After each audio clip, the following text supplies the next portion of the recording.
హాస్టల్కి వెళ్తున్నామంటే చాలండి, అమ్మ వాళ్ళు మన కోసం ఓ 3-4 వెరైటీలు చేసి ప్యాక్ చేసేస్తారు. ఈసారి మా అమ్మ నా కోసం డ్రై ఫ్రూట్స్ లడ్డూస్ చేశారండి. ఎంతో హెల్దీగా ఉండే ఈ డ్రై ఫ్రూట్స్ లడ్డూస్ చేసుకోవడానికి ముందుగా కడాయిలో గుప్పెడు గసగసాలు వేసుకొని దోరగా వేయించి పక్కన పెట్టుకోవాలి.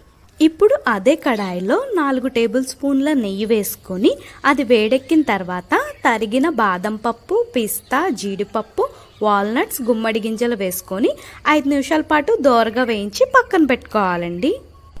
ఇప్పుడు అదే కడాయిలో కిష్మిష్ని కూడా వేయించుకోవాలి. ఈ లడ్డూస్ బైండింగ్ కోసం మనం అంజీర్ మరియు ఖర్జూరం యూస్ చేస్తున్నామండి. అందుకోసం అంజీర్ మరియు ఖర్జూరం పేస్ట్ని కాస్త మెత్తబడేంత వరకు 5 నిమిషాల పాటు వేయించుకోవాలి. ఈ మిశ్రమాన్ని మరీ ఎక్కువసేపు కుక్ చేసినా కూడా గట్టిపడిపోతుందండి, లడ్డూలు చుట్టుకోవడానికి వీలు పడదు. ఇప్పుడు ముందుగా వేయించుకున్న నట్స్ మిశ్రమంలో కాస్త